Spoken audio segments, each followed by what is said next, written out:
Hey folks, Alan the Hot Rod Hippie here. Today, we got my Mittler Brothers Beadroller set up and we're going to check out a set of their rounding over dies.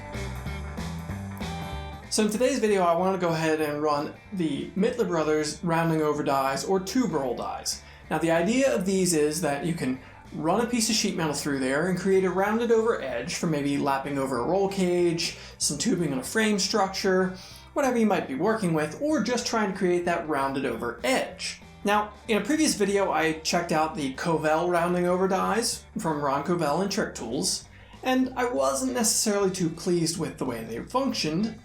You can go ahead and check out that video to see what I'm talking about there. Some folks have said that they found that these Mittler Brothers dies work better than the rounding over dies from Ron Covell, so I wanted to check these out and run them for myself. This die set, the set that I got, is an 1.5 inch diameter set, also known as a 3/4 inch radius. So I will create that 3/4 inch radius on pieces that I'm going to look for a nice heavy rounded over edge. I'm going to demonstrate for you the operation of these, and tell you a few things about the way they operate. An important thing to note with this die set is that it does require having the adjustable upper shaft on your bead roller. My Mittler Brother bead roller here does have the adjustable upper shaft. It has the adjustment collar here for fine adjustment of moving the upper die in and out away from the machine. And that's important because the way these dies are designed, they have a space in there, they're meant to fit together in a certain way. The way these run, you're not bearing down on it as you are with most bead profiles to create that shape and round that material over. You're actually moving the upper die outward, and that's creating the rounded over profile. You start with the die all the way inward and work your way out. So that's important to note, that you do need that adjustability. You might be able to get away with doing the shim trick. I can't say for sure as I'm running the adjustable shaft as they recommend. One thing I can note here is that this die set does not have the back shield like the Ron Covell set does, so you're not having a really straightforward, easy way to guide the material through. You are going to have to manually do so. You're going to have to focus on it and get it through there properly. If you're versed with a bead roller, that's pretty standard to the way that a bead roller operates. I just felt that was a little bit important to note to you that that is a little trickier than, say, the Ron Covell set is. So without further ado, I'm going to run a piece of 18 gauge sheet metal through here, and we're going to see how this piece gets rounded over in this die set. Let's get to it. I have my sheet metal here, and now I'm going to go ahead and give it a run.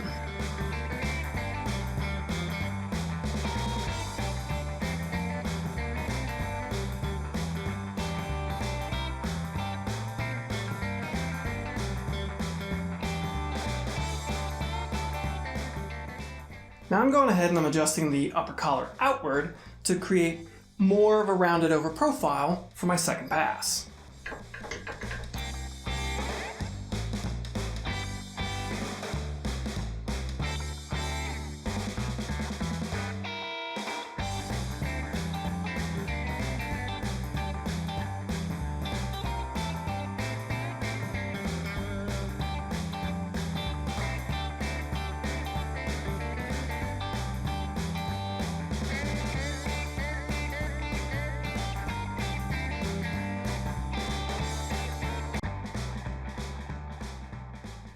Now I've got the shafts adjusted out, I should be able to do my third and final pass on this to create the full profile of what I'm getting out of this.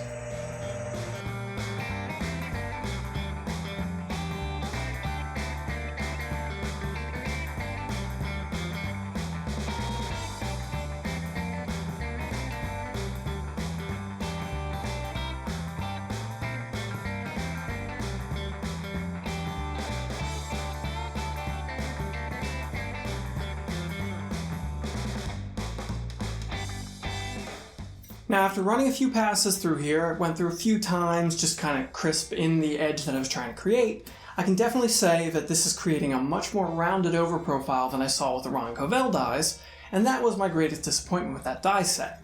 However, this does require a lot more concentration and a lot more control to make sure you're staying on the line that you want to be running on. I did have one or two times in this little process here where I started to slip off of where I wanted my piece to be, and that could be a bit of a problem that could either be corrected with subsequent passes or corrected with handwork afterwards. The tooling marks on my steel here, and these are steel dies, not the Nylotron dies that they sell. I got these because I will work with steel more often than aluminum. The tooling marks are not as severe as I was getting out of the Ronco die set, and I honestly could probably knock down some edges on here and even help that out even more, though I don't know that I'm going to need to. Next, I'm going to take this piece that I had previously done that has a radius on it. I did this with the Ronco dies, and I was not happy with the result of what I got. So I'm going to run it through with this die set and see how following up with this works out for me. It might honestly be a bit of a mess, but I didn't have time to cut a new radius piece to test here, so I'm just going to reuse this piece.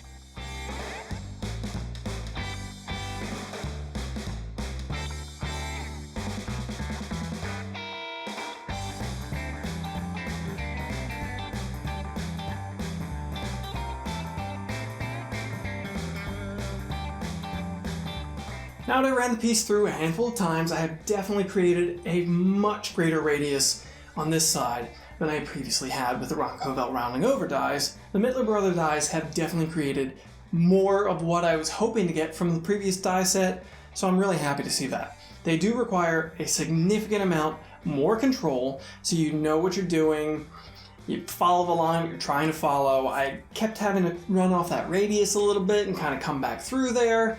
So there's definitely a lot more skill involved with this die set than there is with the other die set. So that is definitely something you might want to think about if you're new to a bead roller, if you're not that good with one. It will take a little bit of time, a little bit of a learning curve to get better with these. Honestly, I think I'm doing kind of badly with it right now because this is the first time I've really used the die set. It's going to take some time for me to figure out exactly how to operate it the way I need to. But I can tell you from my early results, I'm really happy to see this profile starting to be created. In summary here, I'm happy with what I'm seeing with this die set, and I'm definitely going to stick with it. I think this is creating a much better bead profile, rounded over edge, than what I was getting with the other rounding over die set, so I'm impressed by this. I'm probably going to pick up a couple of the other sizes. I do hope to see Mittler Brothers release some larger sizes, maybe 1.75" diameter for a 7/8 inch radius, because, well, that's a fairly common tube size out there, and I might want to create that profile to go around an 1.75" tube.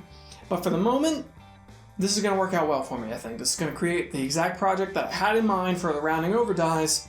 This is going to create the shape that I was looking for. Okay folks, I hope you found this information useful. I hope this video is going to show you the operation of these dies, at least a little bit. Mittler Brothers has another video out there with Jamey Jordan showing you how these dies operate.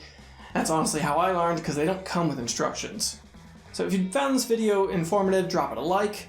If you think you have another die set out there, maybe you think I should be using the Polmax and I should make up a die set for that, or you know somebody selling a rounding over die set for the Polmax, let me know in the comments down below. I would like to check that as well, see how that operates for me. Alright folks, thanks for checking this out. Go ahead and subscribe to the channel for more content like this. Thanks for coming around. Have a good one.